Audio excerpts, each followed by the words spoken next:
ഇനി വൃശ്ചിക കൂറാണ്. വിശാഖത്തിൻ്റെ അവസാനത്തെ പാദവും അനിഴവും തൃക്കേട്ടയും ചേർന്നതാണ് വൃശ്ചിക കൂറ്. ഇവർക്ക് ചൊവ്വ 5-ാം ഭാവത്തിലാണ്.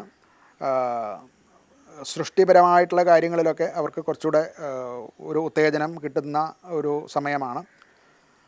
ജോലി സംബന്ധമായിട്ട് ചില പുതിയ പദ്ധതികൾ വന്നു ചേരും. അതിൽ വേണ്ട രീതിയിൽ ശ്രദ്ധയോടുകൂടി പ്രവർത്തിക്കുകയാണെന്നുണ്ടെങ്കിൽ ഇവ വിജയിക്കുന്ന പദ്ധതികളായിരിക്കും. ജോലി ചെയ്യുന്നവർക്കാണെങ്കിലും താൻ ഫോർമുലേറ്റ് ചെയ്തു കൊണ്ടുവരുന്ന പദ്ധതികളിൽ കൊണ്ട് നേട്ടം ആ ബിസിനസ് സ്ഥാപനത്തിന് ഉണ്ടാകാൻ സാധ്യതയുണ്ട്. ഏതായാലും പുതിയ പദ്ധതികൾ വിജയിക്കാനും അത് പ്രവർത്തനത്തിലേക്ക് കൊണ്ടുവരാനും സാധിക്കാവുന്ന ഒരു കാലഘട്ടമാണ്. ധനപരമായിട്ട് അനുകൂലമാണ്. വരുമാന മാർഗങ്ങളൊക്കെ ഉള്ളത് നന്നായിട്ട് വരും. അതുപോലെ പുതിയ ധനാഗമ മാർഗങ്ങൾ ഉണ്ടാവുകയും ചെയ്യും. ആരോഗ്യപരമായിട്ടും രോഗം ഒന്നും വരാനുള്ള സാധ്യത കാണുന്നില്ല. വളരെ ആരോഗ്യത്തോടു കൂടി തന്നെ അവർക്ക് വർത്തിക്കാൻ സാധിക്കും.